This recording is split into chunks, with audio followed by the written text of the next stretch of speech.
안녕하세요. 오늘도 사연 살롱을 찾아주셔서 감사합니다. 30대 후반 여성이에요. 저는 무척이나 가난했던 집안의 외동딸이에요. 친정엄마는 제가 아주 어렸을 적에 세상을 떠났고 제가 기억하는 모든 삶은 친정아버지와 단칸방에서 살았던 시간들이었죠. 하지만 저는 가난을 핑계로 삐뚤어지지 않았습니다.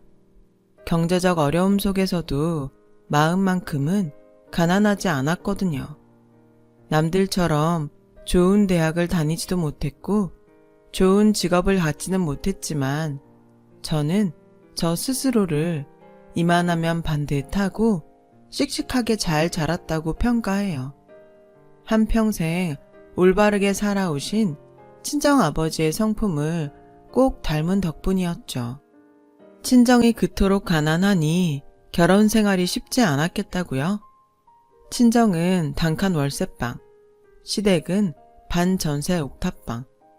어려운 경제 상황은 친정과 시댁 모두가 마찬가지였죠.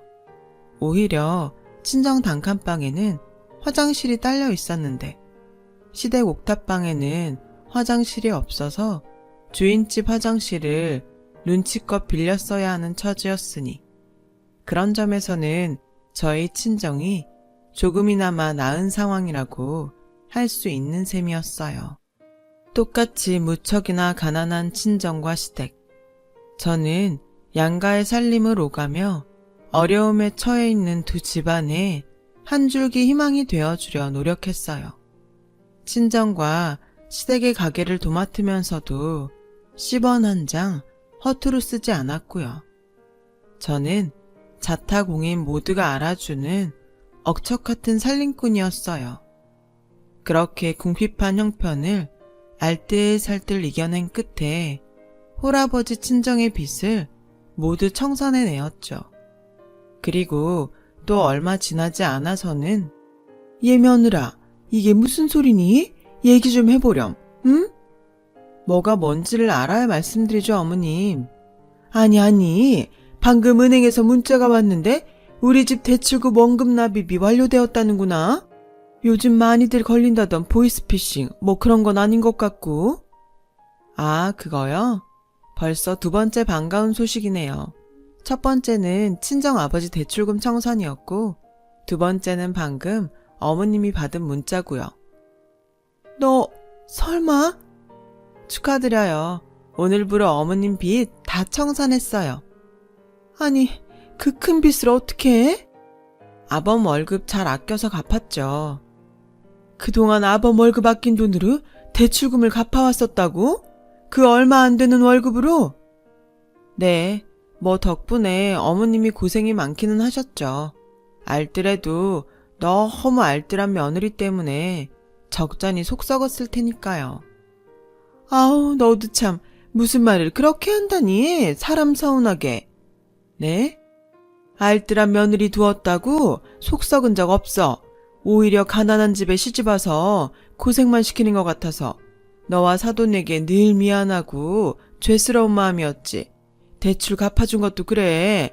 네가 엄한 식구들 괴롭혀가면서까지 돈 아낀 것도 아니고 식구들이 부족함 느끼지 않도록 살림살이 잘해 나가면서도 대출까지 갚아놓았으니 되려 고마워해야 할 일 아니겠어? 그랬어요. 저는 알뜰살뜰 억척같이 살림을 한 덕에 시모의 빚까지 모두 갚아내었죠.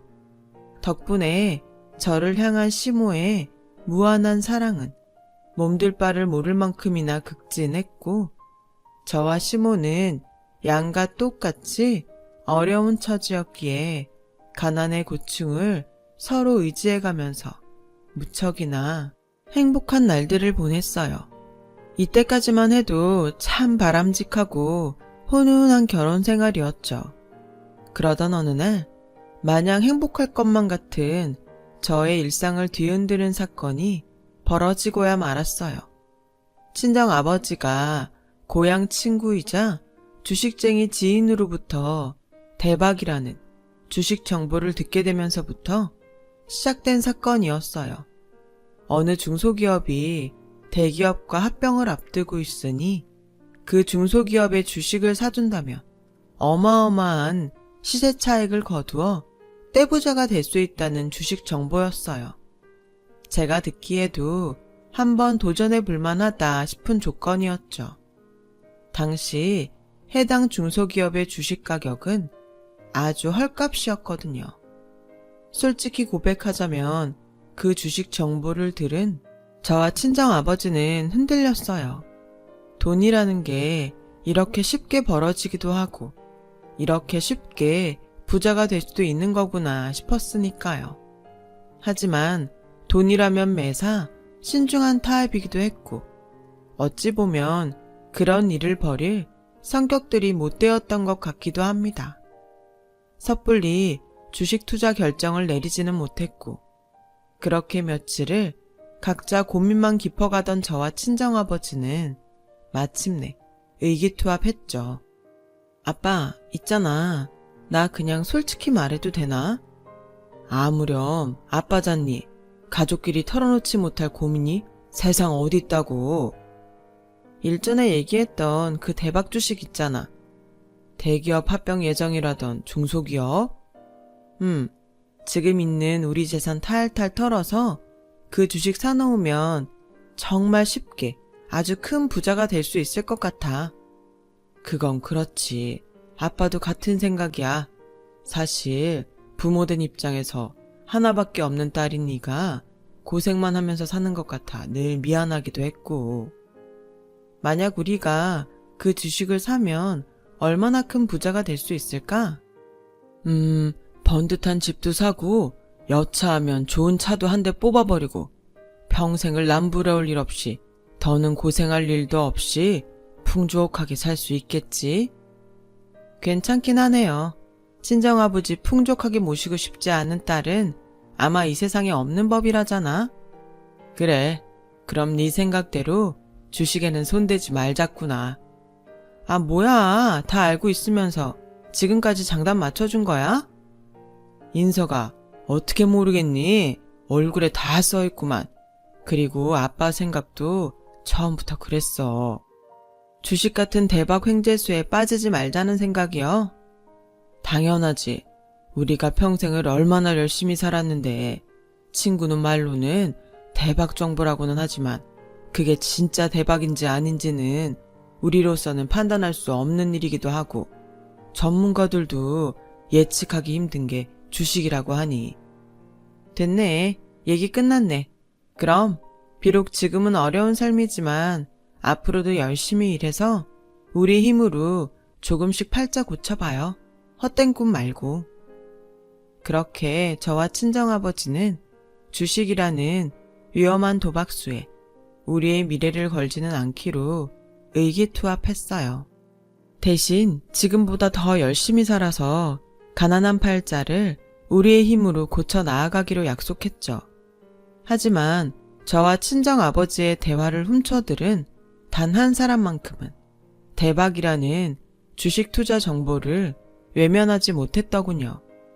그 사람은 억척 같은 며느리인 저 덕분에 이제 겨우 빚더미에서 탈출했을 뿐 평생을 가난으로 오만 고생을 다 겪으며 살아온 서름의 시모였죠. 저는 시모가 큰돈을 쉽게 벌 수 있다는 대박 주식 정보에 눈이 헷가닥 뒤집혔다는 사실을 뒤늦게 깨닫고야 말았어요. 아니 글쎄 제가 알뜰살뜰 모아둔 시댁 재산 그리고 반전세 보증금까지 탈탈 턴 것도 모자라서 시모 본인의 형제들에게 돈까지 꾸어가며 대박인지 아닌지 확실치도 않은 주식을 몽땅 사버렸다는 게 아니겠어요. 제가 시모로부터 그 이야기를 들었던 때는 이미 주식을 사버린 다음이었지만 저는 시모를 말려야만 했어요.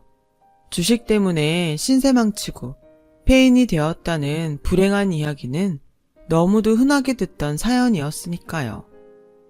제가 어머님한테 언제 틀린 얘기 한 적 있나요? 아니지. 그럼 제가 하자는 대로 해서 손해본 적이라도 있나요? 그런 적도 없지. 그러면 이번에도 저를 믿어주세요. 왜 굳이?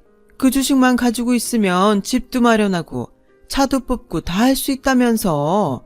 근데 이미 사버린 주식을 굳이 뭐하러 팔아야 한다니?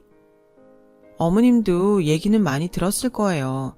함부로 주식에 손댔다가 패가망신한 사람들 얘기.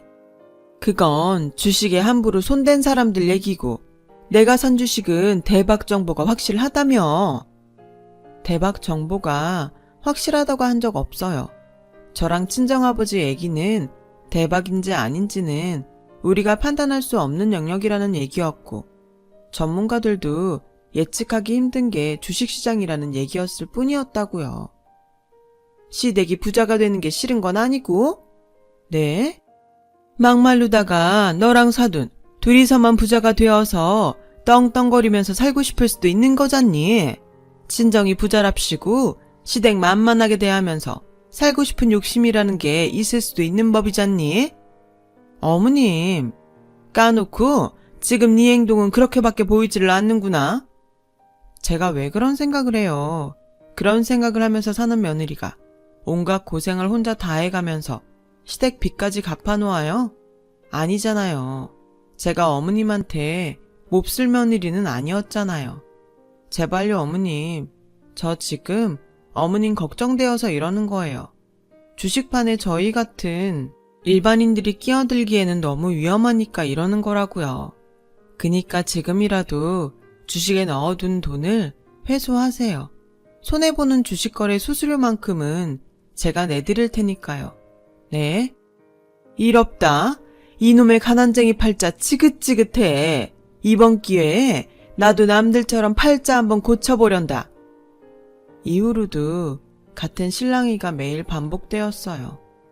제가 애원의 부탁에 아무리 애를 써보아도 시모는 저의 말을 귓등으로도 듣지 않은 채로 고집을 부려댔죠.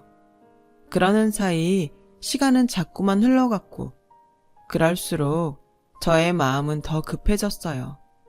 주식이라는 게 원래 언제 터질지 모르는 폭탄 같은 거잖아요. 그 폭탄이 터져서 시모가 산 주식이 더 수직 하락해서 시댁이 패가망신하기 전에 어떻게든 주식을 팔도록 시모를 설득해야만 했어요. 그러다 결국 시모의 주식이 대박이 나버렸어요.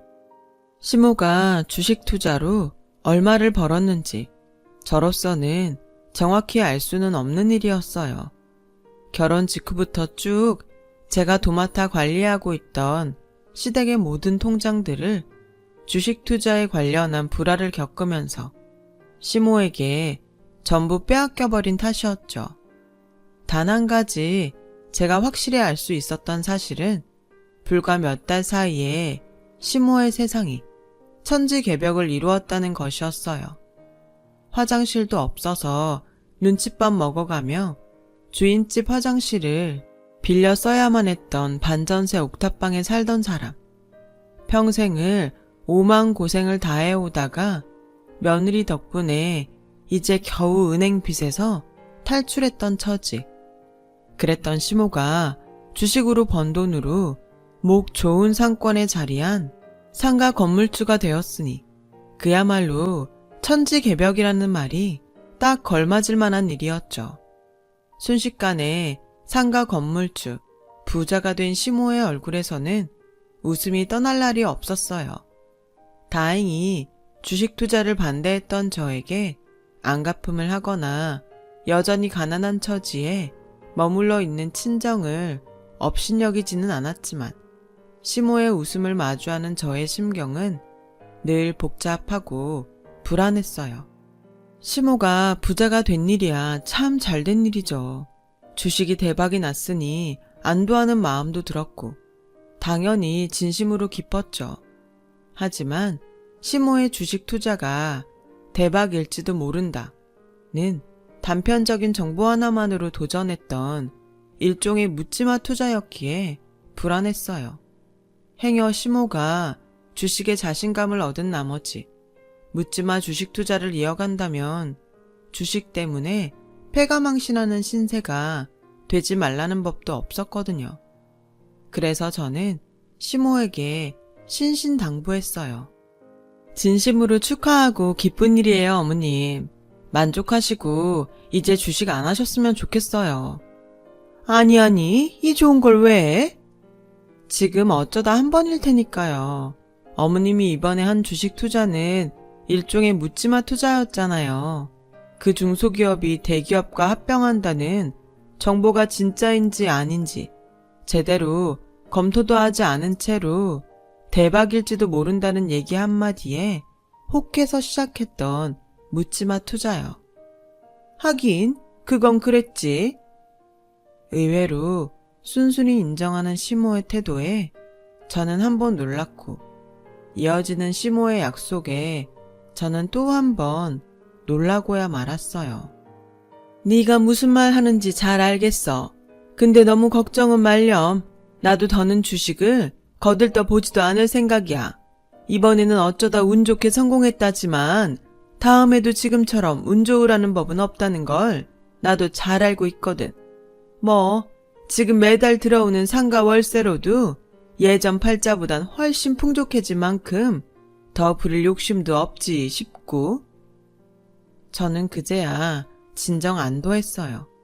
주식 투자를 두고 시모와 불화를 빚었던 다소간의 소란은 있었지만 시모의 주식도 대박이 났겠다. 더는 주식에 손대지 않겠다는 약속까지 받았겠다. 이만하면 아주 해피엔딩인 셈이었죠. 이후로 한동안 시모는 주식에 완전히 관심을 끄는 사람처럼 보였어요. TV 뉴스에서 주식 이야기만 나오면 질색하며 채널을 돌려버릴 정도였으니까요. 그러는 한편으로 예전에 좋았던 시모의 모습으로 돌아왔구나 싶었어요. 시모가 친정아버지에게 보답을 해주겠다며 나서주었거든요. 주식 관련해서 저와 친정아버지에게 은혜를 입었고 어렵게 사는 친정아버지를 외면할 수도 없다는 이유에서였죠. 이에 저는 처음엔 시모가 친정아버지에게 상가에 장사자리를 하나 내어주려나 싶었지만 시모가 해준다던 보답은 저의 친정아버지를 상가 경비원으로 고용하는 것이었어요. 친정아버지와 저는 좋게 바라보려고 했어요. 직업에는 귀천이 없잖아요. 정직하고 열심히 일할 안정적인 직장이면 그만이지 하는 생각은 저와 친정아버지 모두 같았거든요. 그래서 오히려 시모에게 고마워했죠. 친정아버지가 시모 상가 건물에 경비원으로 취직하고 얼마 뒤 장을 보러 나섰던 길에 근무 중인 친정아버지를 찾은 저는 기겁하고야 말았어요. 아빠, 왜 여기 이러고 있어? 왜 이런 데 책상이 있냐고요? 네? 설마 여기를 사무실이라고 만들어준 거야? 시어머니가? 너무 나쁘게 생각하지 말어. 자리가 어디든 무슨 상관이라니. 요즘처럼 어려운 시절에 이 한 몸 열심히 일할 직장이 있다는 것만으로도 고마워해야지. 그걸 지금 말이라고 해? 이 꼴을 보고도 어떻게 나쁜 생각이 안 들겠냐고요. 사돈도 나름 이유가 있었겠지. 이유? 무슨 이유? 아니, 이유가 있다고 해도 그래. 어떻게 사람을 이런 데다가 책상 하나 가져다 놓으면 사무실이 되는 거야? 청소도구랑 분리수거 쓰레기들로 가득 차 있는 거 뻔히 보이는데? 이건 누가 봐도 그냥 창고잖아. 그랬어요. 시모가 친정아버지에게 경비원 사무실이랍시고 마련해둔 장소는 계단 아래쪽 틈새에 개구멍처럼 자리한 창고였어요. 청소도구와 분리수거 쓰레기들을 보관해두는 그런 곳에 책상 하나 덜렁 가져다 놓은 꼬라지였죠. 이건 누가 봐도 비인격적인 처사였어요. 심지어 더 기가 막혔던 건 상가 건물 입구에 버젓이 경비실이 있다는 거였어요. 그런 경비실을 두고 은인이라고 말했던 친정아버지를 창고에 처박는다? 상식적으로 말이 되냐고요. 무언가 단단히 잘못 돌아가고 있음을 직감한 저는 속상한 마음을 참고 일단 한 걸음 물러섰어요. 그리고는 시모와 친정아버지 사이의 관계를 남몰래 염탐하기 시작했죠. 무언가가 왜 잘못 돌아가고 있는지를 파악하기 위해서였어요. 결과는 끔찍함 그 자체더군요. 그때 제가 목격한 친정아버지는 현대판 노예 수준으로 시모에게 부려먹힘 당하는 처지였어요. 아니, 하루 20시간이 넘는 시간 동안 가혹하게 근무를 시켰으면 밥이라도 제대로 챙겨주던가. 시모는 식비 주기도 아깝다면서 저의 친정아버지에게 하루 딱 한 끼 도시락을 가져다 주었어요. 그 도시락을 딱 보니 알겠더군요.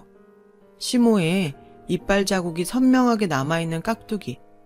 그건 분명 시댁 식구들이 먹다 남긴 음식이라는 증거였고, 굳이 깍두기가 아니어도 시댁 살림을 하는 제가 그걸 몰라볼 리가 없잖아요. 친정아버지를 대하는 시모의 태도도 그랬어요. 손짓 턱짓으로 업무 지시를 한다고 해도 예의 없다고 욕이나 먹을 판에 시모가 친정아버지에게 업무를 지시하는 방식은 발짓. 마치 집 지키는 개 다루듯 발짓으로 일을 시켜대더라니까요. 반말은 안 했냐고요? 반말만 했겠어요. 딸 입장에서 차마 지켜만 볼 수 없을 정도의 흉악한 욕지거리가 기본이었죠. 그런 시모와 친정아버지의 모습을 소리 죽여 흐느끼며 바라보던 저는 시모가 상가 건물을 떠나기 무섭게 친정아버지에게 달려가 아빠를 안았어요. 대체 왜, 응? 아무 일도 아냐. 신경 쓰지 말어. 아무 일도 아니기는 며칠 동안 내 눈으로 목격한 게 있는데 아빠가 뭐가 모자라서 이런 대접을 받으면서 사냐고 속 시원하게 얘기라도 좀 해봐요. 응? 진짜 이럴래? 끝까지 얘기 안 할 거야? 그럼 내가 직접 알아볼까? 시모한테 직접 따지면 되겠네. 그치? 말을 마친 제가 시모에게 쫓아가 잡아먹을 기세로 돌아서는 순간에 아빠는 참어. 괜히 아는 척 하다가는 너까지 힘들어져. 그러니 그동안 보고 들었던 일 전부 모르는 셈 치면서 너라도 행복하게 살아. 왜요? 내가 왜 참아야 하는데 진짜 이런 식으로 계속 입 다물 거야? 알았어. 그럼 내가 알아볼게. 시댁을 뒤에 엎든 누구 하나 죽어나가든 내가 알아서 나 하고 싶은 대로 들이받을 거라고요. 그게 싫으면 그냥 얘기해요. 부모 자식 사이에 털어놓지 못할 고민 같은 거 없다는 말. 아빠가 그랬잖아요. 부모 마음 다 그래. 나는 좀 더럽고 치사하더라도 딸 자식이 우선인 법이야. 그게 말이 돼? 딸 자식이 우선인 게 부모 마음이라는 건 이해해요. 근데 전제가 틀렸잖아. 난 지금 아빠가 왜 더럽고 치사한 일을 겪어야 되는지를 묻고 있는 거라고요. 아무리 생각해도 이건 진짜 말도 안 되고 이해도 안 되는 것들 투성이니까.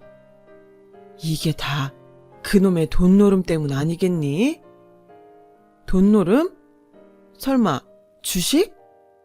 친정아버지는 그제야 서러운 한숨을 땅이 꺼져라 내쉬며 비로소 속내를 털어놓았고 저는 그제서야 시모의 흉악한 진실을 모두 알게 되었죠.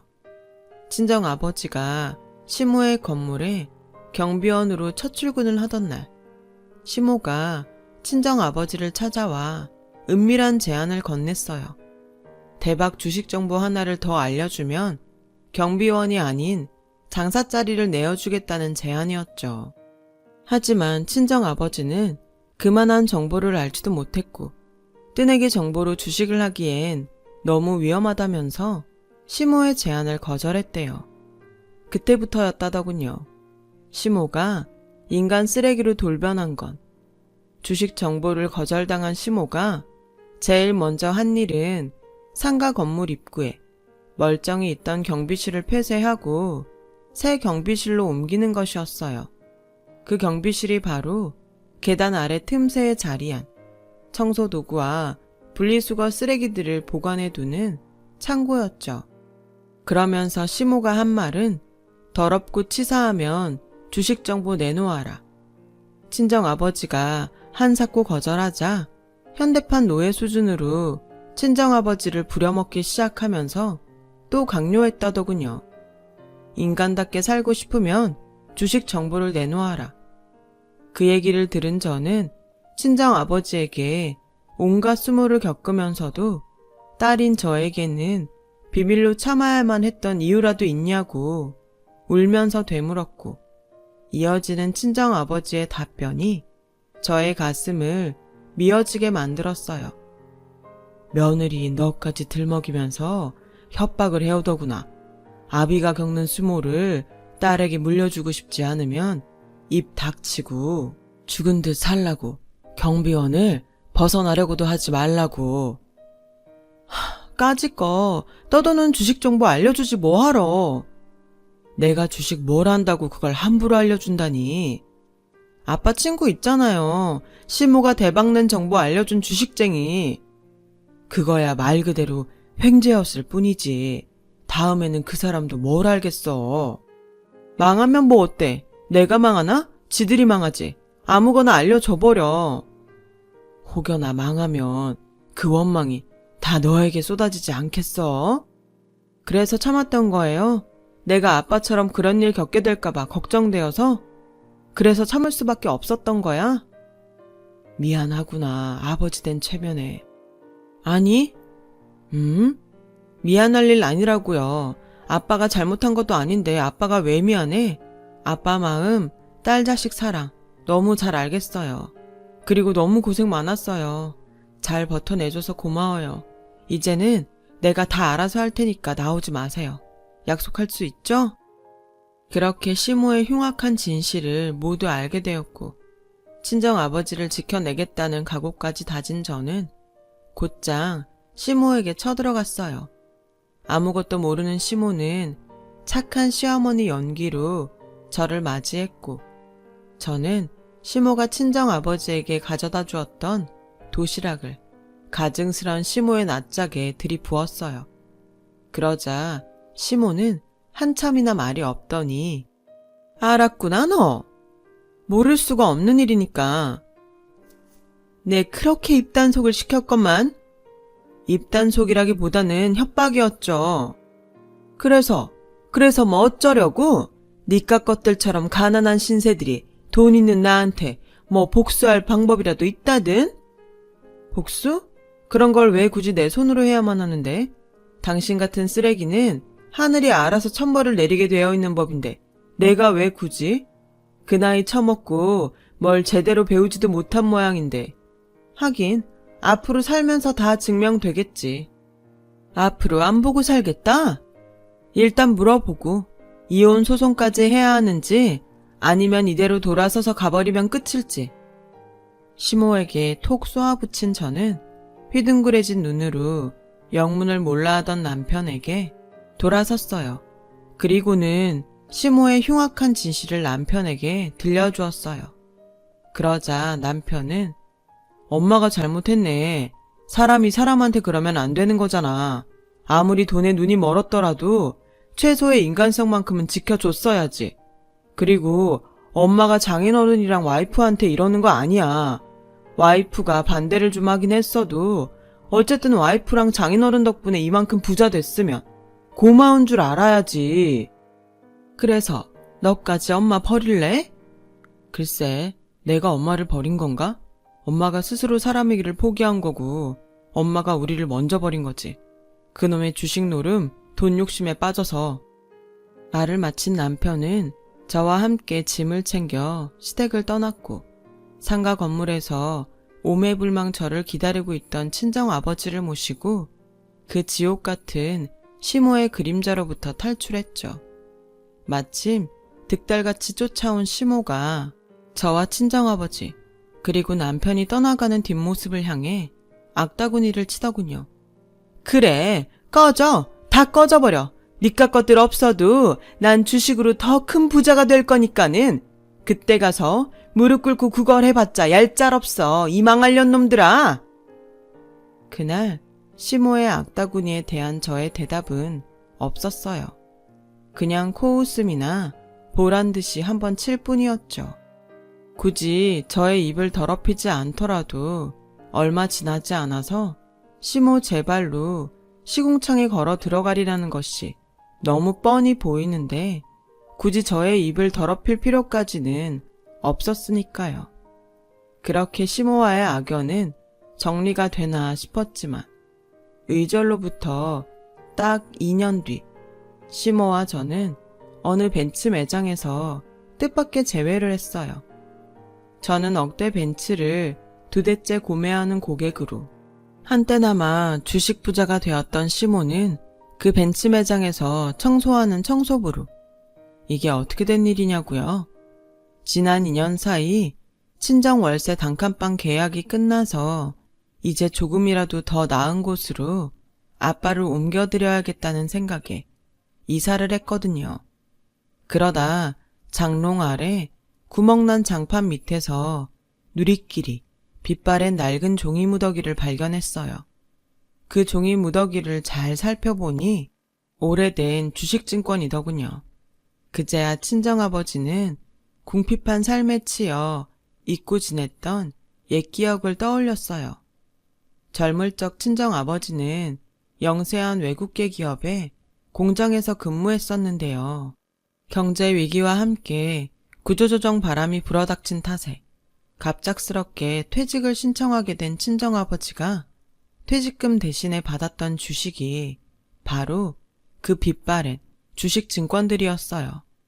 당시만 해도 그 회사가 언제 망할지 몰랐던 탓에 주식증권은 휴지 조각이나 다름없는 상황이었고 이에 친정아버지는 억울한 마음에 사로잡혀 허송세월하느니 차라리 다 잊고 살자 다짐하며 그 주식증권들을 장판 밑에 묻어둔 채로 잊고 살았던 거죠. 그렇게 20여년을 잊고 사는 동안 친정아버지에게 퇴직금 대신 주식을 주었던 외국계 회사는 큰 기업이 되었고 장판 밑에 묵혀둔 채로 잊고 살았던 주식의 값어치는 천문학적인 금액으로 불어났던 거였어요. 그렇게 저희 식구들은 전혀 기대도 하지 않고 살았던 수십억 부자가 되었던 거고요. 그럼 시모는 어떻게 된 거냐고요? 묻지마 주식 투자의 결과야 뻔하죠. 결국 탐욕에 잠식당해버린 시모는 말도 안 되는 묻지마 투자를 거듭하다가 전부 실패해버린 끝에 상가 건물까지 모두 날려먹은 알거지 신세가 되어버렸어요. 구차한 생계나마 이어가기 위해 벤츠 매장 청소부로 일하다가 저와 마주쳤던 거죠. 짧은 시간에 거지와 부자 신세가 뒤바뀐 채로요. 심지어 눈에 빤히 보이는 신세 역전에도 불구하고 현실을 받아들이지 못하고 있는 시모의 태도가 너무 분명하게 느껴졌어요. 니깟 것들이 돈이 어디서 났다고 벤츠니 벤츠는. 실례합니다만 아줌마. 뭐? 아줌마? 아줌마라는 소리가 억울하면 저쪽으로 가세요. 기가 막혀서 정말. 말 가려서 할래요? 어쨌든 여기 직원인 거잖아요. 난 여기 고객이고. 함부로 했다간 큰일 날 텐데. 그 부자 신세가 영원할 것 같지 아주? 영원하지 않을 거라는 건 원래도 잘 알고 있었고요. 지금 아줌마 모습 보면서 더 확실하게 절감하는 중이네요. 근데 난 그렇게 쉽게는 안 망합니다. 차도 그만한 능력이 되니까 사는 거고 만약 아줌마가 폐악질만 안 부렸으면 아마 오늘이 3대째 사는 날이겠죠. 하, 꼴랑 주제에 뭔 벤츠를 3대씩이나. 한 대는 평생 고생하면서 산 친정아버지를 위한 차, 또 한 대는 흉악한 일을 겪으면서도 내 편이 되어준 남편에게 보답하는 차원에서 사는 차, 그리고 나머지 한 대는 고마운 시어머니를 위한 선물 겸 구매하는 차가 되었을 거라고. 그 시어머니를 누가 제 발로 걷어 차지만 않았더라면. 얘기 끝났으면 청소라도 열심히 하세요. 열심히 일해야 가난도 이겨내고 그러지. 당신이 여기서 근무하는 이상 이 매장과 거래는 하지 않겠다. 뭐 이런 갑질은 안 할 테니까 안심하시고. 대신 이거 하나는 분명히 알아둬요. 누구 원망 같은 건 하지 말고 반성하는 마음으로 살아요. 당신 스스로 되돌아간 가난이고 당신 스스로 자초한 천벌이니까. 그 말을 끝으로 저는 청소부 시모 앞에서 보란듯이 일시불로 벤츠를 구매했고 시모는 혼자 바락바락 소리를 지르다 못해 자기 화에 못 이겨 쓰러져 구급차에 실려갔어요. 이후 들리는 얘기로는 고객에게 욕지거리를 해댄 책임을 물어서 청소부 자리나마 해고를 당했다나 뭐라나요. 이 또한 몹쓸 심정에 대한 천벌인 셈이겠죠. 그렇게 지금 시모와의 모든 악연을 통쾌하게 끊어낸 저는 친정아버지를 잘 모시며 살고 있어요. 남편도 전혀 부족함 없이 좋은 남편이고요. 이번 일들로 보고 배우고 느낀 점도 많고 알뜰살뜰 다부지게 살아가려고 합니다.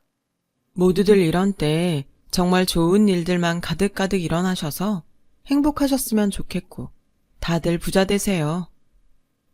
여러분, 사연 댓글에 응원과 현명한 조언 부탁드려요. 좋아요와 구독은 저에게 큰 힘이 됩니다. 오늘도 좋은 일 가득하세요.